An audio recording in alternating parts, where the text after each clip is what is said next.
ಈ ಕಾರ್ಯಕ್ರಮ ಕೇವಲ ಎಜುಕೇಷನಲ್ ಉದ್ದೇಶಗಳಿಗಾಗಿ. ಇಲ್ಲಿ ಬರುವ ಯಾವುದೇ ಮಾಹಿತಿ ಹೂಡಿಕೆ ಸಲಹೆ ಆಗಿರುವುದಿಲ್ಲ. ಷೇರು ಮಾರುಕಟ್ಟೆ ಮತ್ತು ಇಕ್ವಿಟಿ ಸಂಬಂಧಿತ ಹೂಡಿಕೆಗಳು ಮಾರ್ಕೆಟ್ ರಿಸ್ಕ್ ಒಳಗೊಂಡಿರುತ್ತವೆ. ಹೂಡಿಕೆ ಮಾಡುವ ಮುನ್ನ ಸಂಪೂರ್ಣ ಅಧ್ಯಯನ ಮಾಡಿ ವಿವೇಚನೆ ಬಳಸಿ ಹೂಡಿಕೆ ಮಾಡಿ.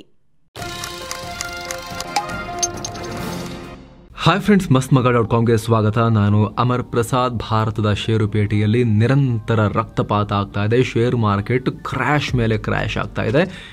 ಈಗ ಮತ್ತೆ ಡಿಸೆಂಬರ್ 19ನೇ ತಾರೀಕಂತೂ ಫರ್ದರ್ ಕ್ರ್ಯಾಶ್ ಆಗಿ ಪ್ರಪಾತಕ್ಕೆ ಭಾರತದ ಷೇರುಪೇಟೆ ಬಿದ್ದುಬಿಟ್ಟಿದೆ. ಹಾಗಿರೋದಕ್ಕೆ ಏನು ಕಾರಣ?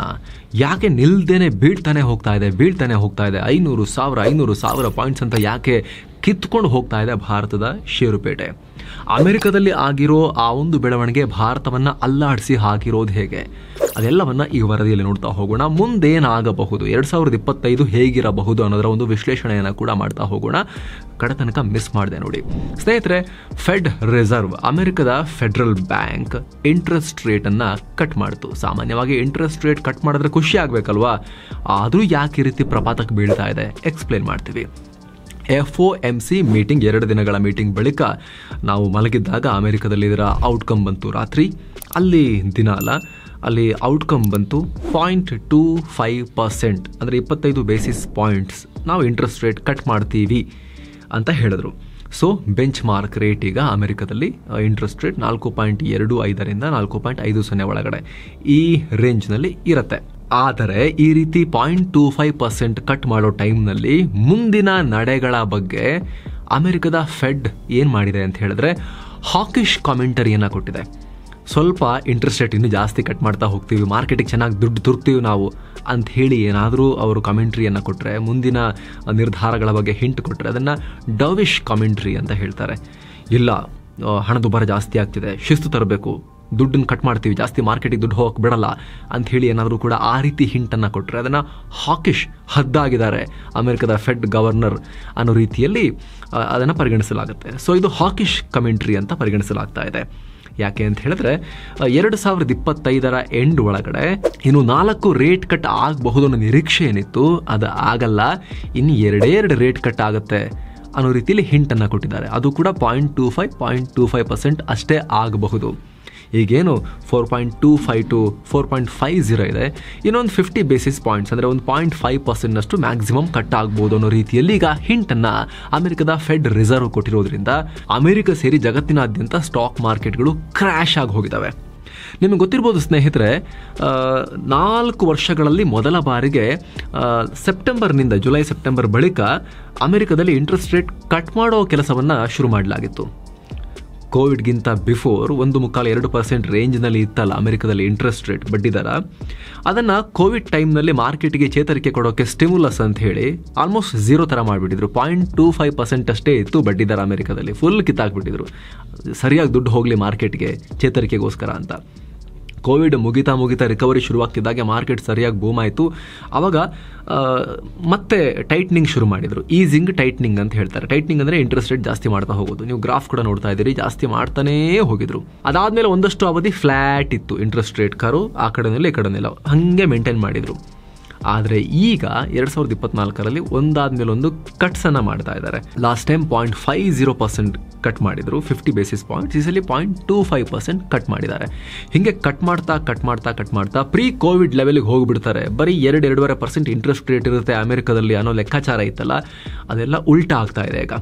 ಈ ಸಲ 0.25% ಕಟ್ ಮಾಡಿದ್ರೂ ಕೂಡ ನೆಕ್ಸ್ಟ್ 2025 ಎಂಡ್ ಒಳಗಡೆ ಇನ್ನು 2 ರೇಟ್ ಕಟ್ ಆಗೋದು, ಅದು ಕೂಡ 0.25% ಅಷ್ಟೇ ಆಗಬಹುದು ಅನ್ನೋ ಹಿಂಟನ್ನು ಅಮೆರಿಕದ ಸೆಂಟ್ರಲ್ ಬ್ಯಾಂಕ್ ನೀಡಿದೆ. ಮುಖ್ಯವಾಗಿ ಏನು ಕಾರಣ ಅಂತ ಹೇಳಿದ್ರೆ ಅಮೆರಿಕದಲ್ಲಿ ಹಣದುಬ್ಬರ ಅವರು ನಿರೀಕ್ಷೆ ಮಾಡಿದಷ್ಟು ಕಮ್ಮಿ ಆಗ್ತಾ ಇಲ್ಲ, ಒಂಚೂರು ಜಾಸ್ತಿನೇ ಇದೆ ಅಂತ. ಏನು ಹೇಳಿದ್ದಾರೆ ಫೆಡ್ ರಿಸರ್ವ್ನವರು ಅಮೆರಿಕದಲ್ಲಿ? ಮುಂದಿನ ವರ್ಷವೂ 2.5% ಇರುತ್ತೆ ಅಂತ ಹೇಳಿ ಜಾಸ್ತಿ ಅವರು ಹಣದುಬ್ಬರದ ಪ್ರಮಾಣವನ್ನು ಎಸ್ಟಿಮೇಟ್ ಮಾಡಿದ್ದಾರೆ. 2%ಗೆ ಏನು ಬಂದರೆ ಓಕೆ ಅಂತ ನಾವು ಅಂದ್ಕೊಂಡಿದ್ವಿ. ಅದು 2027 ತನಕ ಕೂಡ ಹಣದುಬ್ಬರ 2%ಗೆ ಬರಲ್ಲ. ಅಂತ ಹೇಳಿದ್ದಾರೆ. 2027 ತನಕ ಬರಲ್ಲ ಅಂತ ಹೇಳಿದ್ದಾರೆ.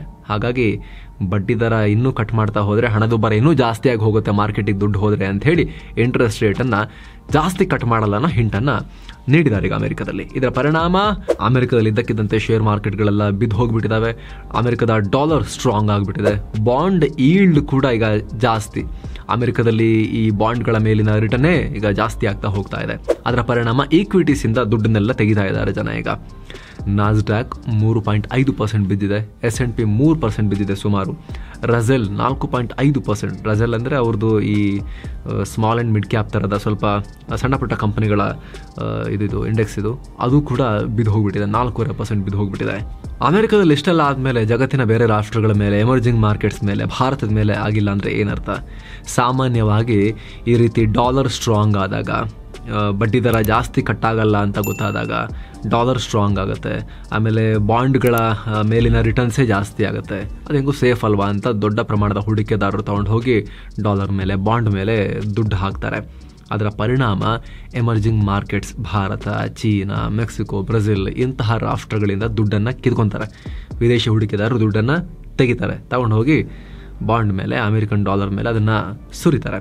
ಯಾಕಂದರೆ ಡಾಲರ್ ರೂಪಿ ಮೇಲೆ ಅಪ್ರಿಷಿಯೇಟ್ ಆಗ್ತಾನೆ ಹೋಗುತ್ತೆ, ಡಾಲರ್ ಬೆಲೆ ಜಾಸ್ತಿ ಆಗ್ತಾ ಹೋಗುತ್ತೆ. ಡಾಲರ್ ಜಾಸ್ತಿ ಮಾರ್ಕೆಟಿಗೆ ಬಂದಿಲ್ಲ ಅಂತ ಹೇಳಿದ್ರೆ, ಬಡ್ಡಿ ದರ ಇವರು ಕಮ್ಮಿ ಮಾಡಿಲ್ಲ ಅಂತ ಹೇಳಿದ್ರೆ, ಇಂಥ ಸಂದರ್ಭದಲ್ಲಿ ಡಾಲರ್ ಮುಂದೆ ಕರೆನ್ಸಿಯ ಮೌಲ್ಯವನ್ನು ಕಳ್ಕೊಳ್ತಿರೋ ರಾಷ್ಟ್ರಗಳಲ್ಲಿ, ಉದಾಹರಣೆಗೆ ಭಾರತದ ರೂಪಾಯಿ ಡಾಲರ್ ಮುಂದೆ ಉದುರ್ತಾನೆ ಹೋಗ್ತಾ ಇದೆಯಲ್ಲ, ಮೌಲ್ಯವನ್ನು ಕಳ್ಕೊಳ್ತಾನೆ ಹೋಗ್ತಿದೆಯಲ್ಲ, ಅವರಲ್ಲಿ ಹೂಡಿಕೆ ಮಾಡಿದ್ರೂ ಕೂಡ ಅವರಿಗೆ ಒಂದು 10, 15, 20% ರಿಟರ್ನ್ ಬಂದರೂ ಕೂಡ ಭಾರತದಲ್ಲಿ ಅದನ್ನು ವಾಪಸ್ ತೊಗೊಂಡು ಹೋಗಬೇಕಾದ್ರೆ ಮತ್ತೆ ಅವರು ಅದನ್ನು ಡಾಲರಿಗೆ ಕನ್ವರ್ಟ್ ಮಾಡಬೇಕಾದ್ರೆ ಡಾಲರ್ ಬೆಲೆ ರೂಪಿ ಮೇಲೆ ಇನ್ನೂ ಜಾಸ್ತಿ ಆಗಿರುತ್ತಲ್ಲ, ಅದೆಲ್ಲ ಕನ್ಸಿಡರ್ ಮಾಡ್ತಾರೆ.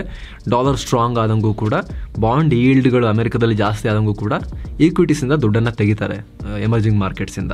ಈಗ ಭಾರತದಲ್ಲೂ ಕೂಡ ಇದ್ದಕ್ಕಿದ್ದಂತೆ 19ನೇ ತಾರೀಕು ಬೆಳಗ್ಗೆನೆ ನೋಡಿದಾಗ 1300 ಕೋಟಿ ರೂಪಾಯಿಗೂ ಅಧಿಕ ದುಡ್ಡನ್ನು ಫಾರಿನ್ ಪೋರ್ಟ್ಫೋಲಿಯೋ ಇನ್ವೆಸ್ಟರ್ಸ್ ಸೆಲ್ ಮಾಡಿದರು.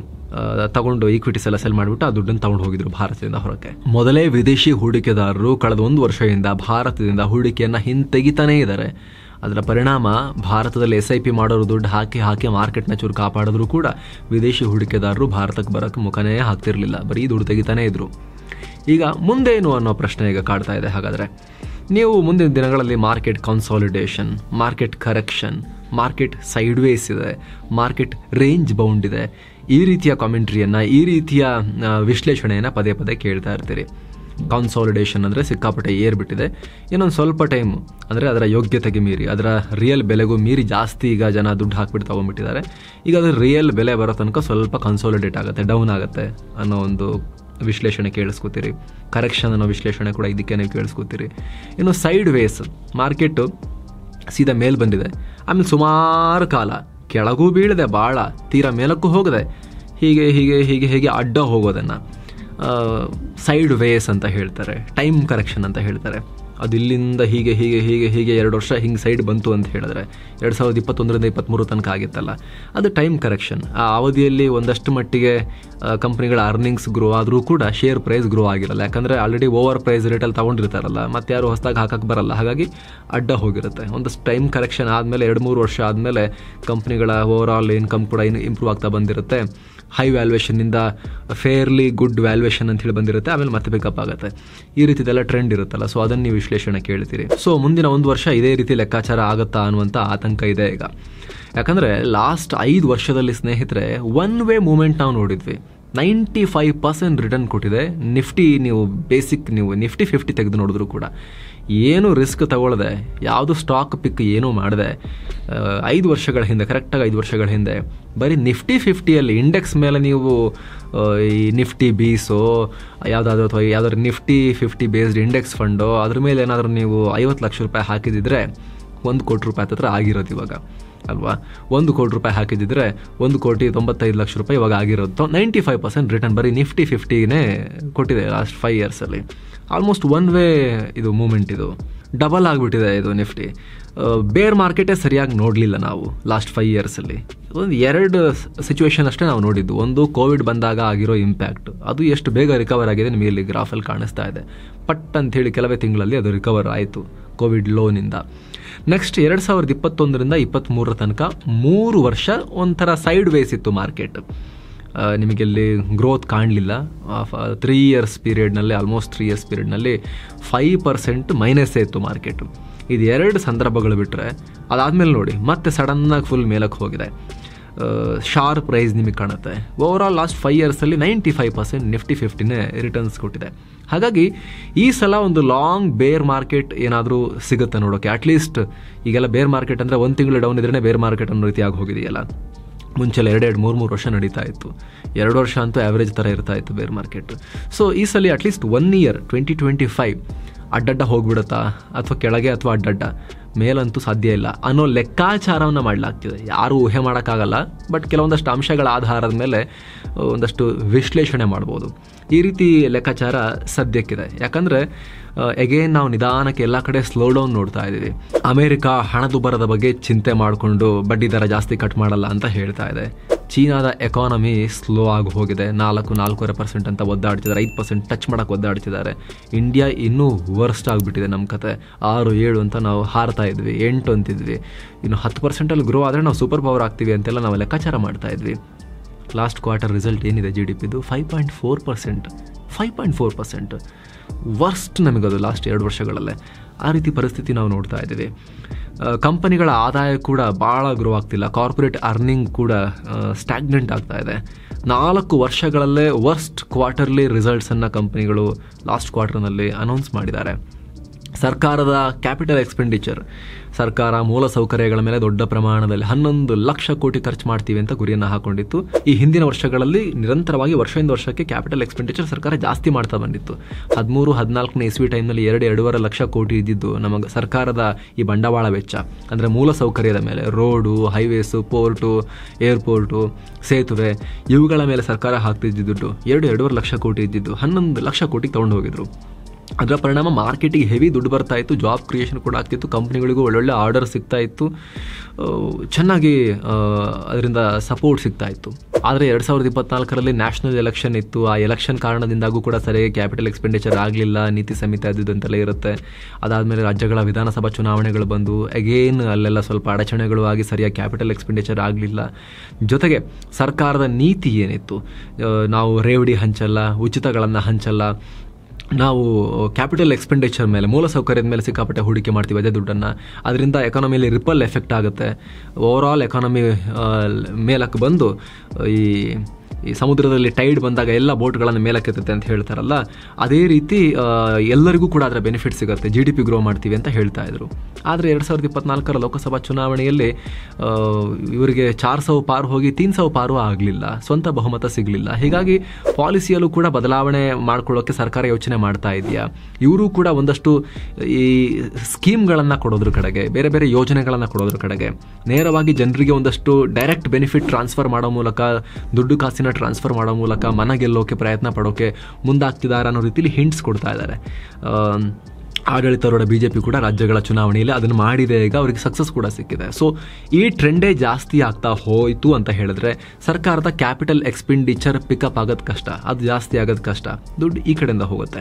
ಇದರ ಪರಿಣಾಮ ಒಂದಷ್ಟು ಕಂಪನಿಗಳಿಗಾಗ್ಬೋದು, ಹಿಂದೂಸ್ತಾನ್ ಯೂನಿಲಿವರ್, ITC, ಈ ರೀತಿ ಯಾವುದೇ FMCG ಕಂಪನಿಗಳಿರ್ತಾವಲ್ಲ, ಮತ್ತು ಗ್ರಾಮೀಣ ಭಾಗದ ಮೇಲೆ ಫೋಕಸ್ ಮಾಡಿರುವಂಥ ಒಂದಷ್ಟು ಕಂಪನಿಗಳು, ಟ್ರ್ಯಾಕ್ಟರ್ ಮಾಡೋರು, ಆಮೇಲೆ ಈ ಸಣ್ಣ ಸಣ್ಣ ಬೈಕ್ಗಳನ್ನು ಹೀರೋದಂತಹ ಕಂಪನಿಗಳು, ಅವರಿಗೆಲ್ಲ ಸ್ವಲ್ಪ ಅನುಕೂಲ ಆಗಬಹುದು. ಯಾಕಂದರೆ ಗ್ರಾಮೀಣ ಭಾಗದಲ್ಲಿ ಕಸ್ಟಮರ್ಸ್ ಜಾಸ್ತಿ ಇದ್ದಾರೆ. ಆದರೆ ಉಳಿದಂತೆ ಬ್ರಾಡರ್ ಮಾರ್ಕೆಟ್ನಲ್ಲಿ ಇದರ ಪರಿಣಾಮ ಏನಾಗುತ್ತೆ, ಕ್ಯಾಪಿಟಲ್ ಎಕ್ಸ್ಪೆಂಡಿಚರ್ ಕಮ್ಮಿ ಆದರೆ ಏನಾಗುತ್ತೆ, ಇನ್ಫ್ರಾ ಮೇಲೆ ಡಿಪೆಂಡ್ ಆಗಿರೋ ಸ್ಟಾಕ್ಗಳಂತೂ ಬಹಳ ಕಷ್ಟ ಆಗುತ್ತೆ. ಉಳಿದಂತೆ ಓವರ್ ಆಲ್ ಉದ್ಯೋಗ ಸೃಷ್ಟಿ ಮೇಲೆ ಮತ್ತು GDP ಗ್ರೋತ್ ಮೇಲೆ ಏನು ಪರಿಣಾಮ ಆಗುತ್ತೆ ಅನ್ನೋದ್ರ ಬಗ್ಗೆ ಕೂಡ ಸಾಕಷ್ಟು ಈಗ ಅನ್ಸರ್ಟೆನಿಟಿ ಇದೆ, ಅಂದರೆ ಅನಿಶ್ಚಿತತೆ ಇದೆ, ಸ್ಪಷ್ಟತೆ ಇಲ್ಲ.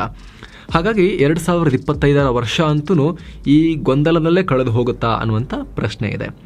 ಭಾರತದಲ್ಲಿ ಈಗ ನೆಕ್ಸ್ಟ್ ಎಲ್ಲರ ಕಣ್ಣಿಟ್ಟಿರೋದು ಫೆಬ್ರವರಿ 1ನೇ ತಾರೀಕು ಮಂಡನೆಯಾಗೋ ಭಾರತದ ಕೇಂದ್ರ ಬಜೆಟ್, ಯೂನಿಯನ್ ಬಜೆಟ್. 2025ರ ಮೊದಲ ದೊಡ್ಡ ಹಣಕಾಸು ಈವೆಂಟ್ ಇದು ನಮಗೆ. ಅದರಲ್ಲಿ ಈಗ ಸದ್ಯಕ್ಕೆ ಏನು ಡಿಸ್ಕಷನ್ ಇದೆ ಅಂತ ಹೇಳಿದರೆ ಆ ಬಜೆಟ್ ಬಗ್ಗೆ, ಒಂದು ಡೈರೆಕ್ಟ್ ಟ್ಯಾಕ್ಸ್ ಕೋಡ್, ಇನ್ಕಮ್ ಟ್ಯಾಕ್ಸ್ನಲ್ಲಿ ಒಂದಷ್ಟು ಸುಧಾರಣೆಗಳನ್ನು ಮಾಡ್ತಾರೆ. ಅನ್ನೋ ನಿರೀಕ್ಷೆ ಇದೆ. GSTಗೆ ಸಂಬಂಧಪಟ್ಟಂತೆ ಇನ್ನೊಂದು ಹೊಸ ಸ್ಲ್ಯಾಬ್ ಆದಷ್ಟು ಬೇಗ ಅನೌನ್ಸ್ ಆಗೋ ನಿರೀಕ್ಷೆ ಇದೆ. ತಂಬಾಕಿನ ಉತ್ಪನ್ನಗಳಂತಹ ನಶಾ ವಸ್ತುಗಳ ಮೇಲೆ ಸ್ವಲ್ಪ ಜಾಸ್ತಿ ಟ್ಯಾಕ್ಸ್, 30%ಗೂ ಅಧಿಕದ ಇನ್ನೊಂದು ಟ್ಯಾಕ್ಸ್ ಸ್ಲ್ಯಾಬ್ ತಗೊಂಬರಕ್ಕೆ ಹೊರಟಿದ್ದಾರೆ ಅನ್ನೋ ಲೆಕ್ಕಾಚಾರಗಳಿದೆ. ಸೇಮ್ ಟೈಮ್ ಒಂದಷ್ಟು ವಸ್ತುಗಳ ಮೇಲೆ GST ಕಮ್ಮಿ ಆಗ್ಬೋದು. ಇನ್ಶೂರೆನ್ಸ್ಗಳು, ಲೈಫ್ ಇನ್ಶೂರೆನ್ಸ್, ಹೆಲ್ತ್ ಇನ್ಶೂರೆನ್ಸ್, ಇವುಗಳ ಮೇಲಿನ GST ಕಮ್ಮಿ ಆಗಬಹುದು ಅನ್ನೋ ನಿರೀಕ್ಷೆ ಇದೆ. ಬಹುತೇಕ ಕಮ್ಮಿ ಆಗೋ ಸಾಧ್ಯತೆ ಜಾಸ್ತಿ ಕಾಣಿಸ್ತಾ ಇದೆ. ಜೊತೆಗೆ ಕ್ಯಾಪಿಟಲ್ ಗೇನ್ ಟ್ಯಾಕ್ಸ್ ಏನಿದೆ ಇದಂತೂ ಹೋಗ್ತಾ ಹೋಗ್ತಾ ಜಾಸ್ತಿನೇ ಆಗ್ತಾ ಹೋಗುತ್ತೆ ಅನ್ನುವಂಥ ನಿರೀಕ್ಷೆ ಇದೆ. ಸದ್ಯಕ್ಕೆ short term capital gain tax ಇದೆ, LTCG 12.5% ಇದೆ. LTCG ಅತಿ ಶೀಘ್ರದಲ್ಲಿ 15%ಗೆ ಹೋಗೋ ಚಾನ್ಸಸ್ ಇದೆ. STCG ಇನ್ನೂ ಸ್ವಲ್ಪ ಜಾಸ್ತಿ ಆಗ್ಬೋದು ಅಂತೆಲ್ಲ ವಿಶ್ಲೇಷಣೆಗಳಿದೆ. ಇವೆಲ್ಲ ಸದ್ಯಕ್ಕಿರೋ ಲೆಕ್ಕಾಚಾರಗಳು. ಹೋಗ್ತಾ ಹೋಗ್ತಾ ಹೋಗ್ತಾ ಈ STCG LTCG ಕೂಡ ಸ್ಲ್ಯಾಬ್ ರೇಟಿಗೆ ತರೋಕೆ ಸರ್ಕಾರ ಯೋಚನೆ ಮಾಡ್ತಿರಬಹುದು. ಏನಕ್ಕೆ ಅಲ್ಲೊಂಥರ ಇಲ್ಲೊಂಥರ, ಏನಕ್ಕೆಲ್ಲ ಒಂದೇ ರೀತಿ ಮಾಡೋಣ, ರ್ಯಾಷನಲೈಸೇಷನ್ ಆಫ್ ಟ್ಯಾಕ್ಸ್ ಅಂತೆಲ್ಲ ಚರ್ಚೆ ನಡೀತಾ ಇದೆ. ಇವೆಲ್ಲ ಸದ್ಯಕ್ಕೆ ಚರ್ಚೆ ಅಷ್ಟೇ, ಸರ್ಕಾರ ಏನು ಇದರಲ್ಲಿ ಇನ್ನೂ ಹೇಳಲಿಲ್ಲ. ಸೊ ಸದ್ಯಕ್ಕೆ ಈ ರೀತಿ ನಿರೀಕ್ಷೆಗಳಿದ್ದಾವೆ. ಹಾಗಾಗಿ ಈ ಎಲ್ಲ ಅಂಶಗಳಿರೋದ್ರಿಂದ 2025 ಬಗ್ಗೆ ಬಹಳ ದೊಡ್ಡ ಹೋಪ್ಸ್ ಈ ಕ್ಷಣಕ್ಕೆ ಶೇರ್ ಮಾರ್ಕೆಟಿಗೆ ಸಂಬಂಧಪಟ್ಟಂತೆ ಹೂಡಿಕೆದಾರರಿಗೆ ಕಾಣಿಸ್ತಾ ಇಲ್ಲ. ಹಾಗಾಗಿ ಎಲ್ಲರೂ ಕೂಡ ಈಗ ಅದನ್ನು ವಿಡ್ರಾ ಮಾಡ್ಕೊಳ್ಳೋದು ಅಥವಾ ಪ್ರಾಫಿಟ್ ಬುಕ್ಕಿಂಗ್ ಮಾಡಿಕೊಂಡು ಜಾಗ ಖಾಲಿ ಮಾಡೋದು, ಇದೆಲ್ಲ ಮಾಡೋದು ಲಕ್ಷಣಗಳು ನಮಗಿಲ್ಲಿ ಮಾರ್ಕೆಟಲ್ಲಿ ಸೆಲ್ ಆಫಲ್ಲಿ ಕಾಣಿಸ್ತಾ ಇದೆ. ಆದರೆ ಬಜೆಟ್ನಲ್ಲಿ ಏನಾದರೂ ಕೂಡ ಸ್ವಲ್ಪ ಸ್ಟಿಮ್ಯುಲಸ್ ಕೊಡುವಂಥ ಪ್ರಯತ್ನ ನಡೆದ್ರೆ, ಆರ್ಥಿಕತೆಗೆ ಉತ್ತೇಜನ ಕೊಡೋ ರೀತಿಯಲ್ಲಿ ಏನಾದರೂ ಕೂಡ ಒಂದಷ್ಟು ಇವರು ಗ್ರೋತ್ ಮೈಂಡ್ಸೆಟ್, ಈ ಹಣದುಬ್ಬರ ಚೂರು ಜಾಸ್ತಿ ಆದರೂ ಪರವಾಗಿಲ್ಲ, ನಮಗೆ ಗ್ರೋತ್ ಮುಖ್ಯ ಅಂಥೇಳಿ ಆ ರೀತಿಯ ನೀತಿಯನ್ನು ಸರ್ಕಾರ ಏನಾದರೂ ತೋರಿಸಿದ್ದಾರೆ, ಆಗ ಮಾರ್ಕೆಟ್ಗೆ ಮತ್ತೆ ಬಜೆಟ್ ಬಳಿಕ ಜೀವ ಕಳೆ ಬರ್ಬೋದು. ಇಂಟ್ರೆಸ್ಟಿಂಗ್ ವಿಚಾರ ಏನು ಅಂದರೆ, ಬಜೆಟ್ ದಿನ ಶನಿವಾರ ಬರುತ್ತೆ. ಈಗ ನೆಕ್ಸ್ಟ್ ಬಜೆಟ್ ದಿನ ಸಾಮಾನ್ಯವಾಗಿ ಶನಿವಾರ ನಮ್ಮ ಮಾರ್ಕೆಟ್ ಬಂದಿರುತ್ತೆ. ಆದರೂ ಕೂಡ ಸೆಬಿ ಚರ್ಚೆ ಮಾಡ್ತಾ ಇದೆಯಂತೆ, ಬಜೆಟ್ ದಿನ ಹೂಡಿಕೆದಾರರಿಗೆ ಮಾರ್ಕೆಟ್ ಬಂದಿಡೋದೇನಕ್ಕೆ, ಅವ್ರಿಗೊಂದು ಅಪರ್ಚುನಿಟಿ ಕೊಡೋಣ ಬಜೆಟಿಗೆ ರಿಯಾಕ್ಟ್ ಮಾಡೋಕ್ಕೆ ಅಂಥೇಳಿ ಮಾರ್ಕೆಟ್ ಓಪನ್ ಇಡೋಕೆ ಲೆಕ್ಕಾಚಾರ ನಡೀತಾ ಇದೆಯಂತೆ. ಹಾಗೊಂದು ವೇಳೆ ಲೆಕ್ಕಾಚಾರ ನಡೀತಾ ಇದ್ದರೆ ಒಂದು ಸಣ್ಣ ಹೋಪ್ ಅಂತೂ ಅಲ್ಲಿ ಉತ್ಪತ್ತಿ ಆಗುತ್ತೆ. ಬಜೆಟ್ನಲ್ಲಿ ಮಾರ್ಕೆಟ್ ಫ್ರೆಂಡ್ಲಿ ಆಗಿ ಅಥವಾ ಆರ್ಥಿಕತೆಗೆ ಚೇತರಿಕೆ ಕೊಡೋಕೆ ಏನಾದ್ರು ಕ್ರಮಗಳನ್ನು ಕೈಗೊಳ್ಳಲಾಗ್ತಾ ಇದೆಯಾ, ಅದಕ್ಕೋಸ್ಕರನೇ ಆ ದಿನ ರಿಯಾಕ್ಟ್ ಮಾಡೋಕೆ ಒಂದು ಅವಕಾಶ ಇರಲಿ ಹೂಡಿಕೆದಾರರಿಗೆ, ಸೀದಾ ಮತ್ತು ಸೋಮವಾರ ತನಕ ಕಾಯೋದು ಬೇಡ ಹೂಡಿಕೆದಾರರು ಅಂಥೇಳಿ ಓಪನ್ ಇಡೋಕೆ ಹೊರಟಿದಾರ ಅನ್ನೋ ಒಂದು ಸಣ್ಣ ಹೋಪ್ ಅಂತೂ ಸೈಡಲ್ಲಿ ಒಂದು ಊಹೆ ರೀತಿಯ ಹೋಪ್ ಅದು ಇಣುತ್ತಾ ಇದೆ. ಬಟ್ ಇವೆಲ್ಲವೂ ಕೂಡ ಸದ್ಯಕ್ಕೆ ವಿಶ್ಲೇಷಣೆಗಳು. ಸಾಮಾನ್ಯವಾಗಿ ಮಾರ್ಕೆಟ್ ನಡೆಯೋದೇ ಫ್ಯೂಚರ್ನಲ್ಲಿ ಹೀಗಾಗ್ಬೋದಾ ಹಾಗಾಗ್ಬೋದಾ ಅನ್ನೋ ವಿಶ್ಲೇಷಣೆ ಮೇಲೆ. ಅದನ್ನು ನಿಮ್ಮ ಮುಂದೆ ತರುವಂಥ ಪ್ರಯತ್ನ ನಾವು ಮಾಡಿದ್ದೀವಿ. ಇದಕ್ಕೆ ಸಂಬಂಧಪಟ್ಟಂತೆ ಇನ್ನೂ ಸಾಕಷ್ಟು ಮಾಹಿತಿ ಇರೋರು ನಮ್ಮ ವೀಕ್ಷಕರಲ್ಲೂ ಕೂಡ ಇದ್ದೀರಾ. ನಿಮ್ಮ ವಿಶ್ಲೇಷಣೆ ಏನು ಅದನ್ನು ಕಮೆಂಟ್ ಮಾಡಿ ತಿಳಿಸಿ. ನಾವು ಕೊಟ್ಟಿರೋ ಮಾಹಿತಿ ಬಗ್ಗೆ ಕೂಡ ನಿಮ್ಮ ವಿಮರ್ಶೆ ಏನು, ನಿಮ್ಮ ಫೀಡ್ಬ್ಯಾಕ್ ಏನು ಅದನ್ನು ಕೂಡ ಕಾಮೆಂಟ್ ಮಾಡಿ ತಿಳಿಸಿ. ಏನು ಸ್ನೇಹಿತರೆ, ಮಾರ್ಕೆಟಲ್ಲಿ ಹೂಡಿಕೆ ಮಾಡಬೇಕು ಅಂತ ಹೇಳಿದ್ರೆ, ಜೊತೆಗೆ ಡಿಮ್ಯಾಟ್ ಫಾರ್ಮ್ನಲ್ಲಿ ಮ್ಯೂಚುವಲ್ ಫಂಡ್ಗಳನ್ನು ಖರೀದಿ ಮಾಡಬೇಕು ಅಂತ ಹೇಳಿದ್ರೆ ಡಿಮ್ಯಾಟ್ ಅಕೌಂಟ್ ಬೇಕಲ್ಲ. ನಿಮ್ಮ ಹತ್ರ ಇಲ್ಲ ಅಂದರೆ ಫ್ರೀ ಡಿಮ್ಯಾಟ್ ಅಕೌಂಟ್ ಆಫರ್ ಈಗ ನಡೀತಾ ಇದೆ. ಡಿಸ್ಕ್ರಿಪ್ಷನಲ್ಲಿ ಪಿನ್ ಮಾಡಿರೋ ಕಾಮೆಂಟಲ್ಲಿ ನಾವು ಲಿಂಕನ್ನು ಕೊಟ್ಟಿರ್ತೀವಿ. ನೀವು ಅದ್ರ ಮೇಲೆ ಕ್ಲಿಕ್ ಮಾಡೋ ಮೂಲಕ ಫ್ರೀ ಡಿಮ್ಯಾಟ್ ಅಕೌಂಟನ್ನು ಕೆಲವೇ ಕ್ಲಿಕ್ಸಲ್ಲಿ, ಕೆಲ ಸೆಕೆಂಡ್ಸಲ್ಲಿ ಓಪನ್ ಮಾಡಬಹುದು. ಡಿಸ್ಕ್ರಿಪ್ಷನಲ್ಲಿ ಪಿನ್ ಮಾಡಿರೋ ಕಾಮೆಂಟ್ನಲ್ಲಿ ಲಿಂಕ್ ಇದೆ. ನೀವಿನ್ನೂ ಕೂಡ ಸಬ್ಸ್ಕ್ರೈಬ್ ಮಾಡಿಲ್ಲ ಅಂದರೆ ಕೂಡಲೇ ಸಬ್ಸ್ಕ್ರೈಬ್ ಮಾಡಿ, ಪಕ್ಕದ ಬೆಲ್ ಐಕಾನ್ ಮೇಲೆ ಕ್ಲಿಕ್ ಮಾಡೋದನ್ನು ಯಾವುದೇ ಕಾರಣಕ್ಕೂ ಮಿಸ್ ಮಾಡಬೇಡಿ. ಮತ್ತೆ ಭೇಟಿ ಆಗ್ತಿರೋಣ ಸ್ನೇಹಿತರೆ. ನಮಸ್ತೆ.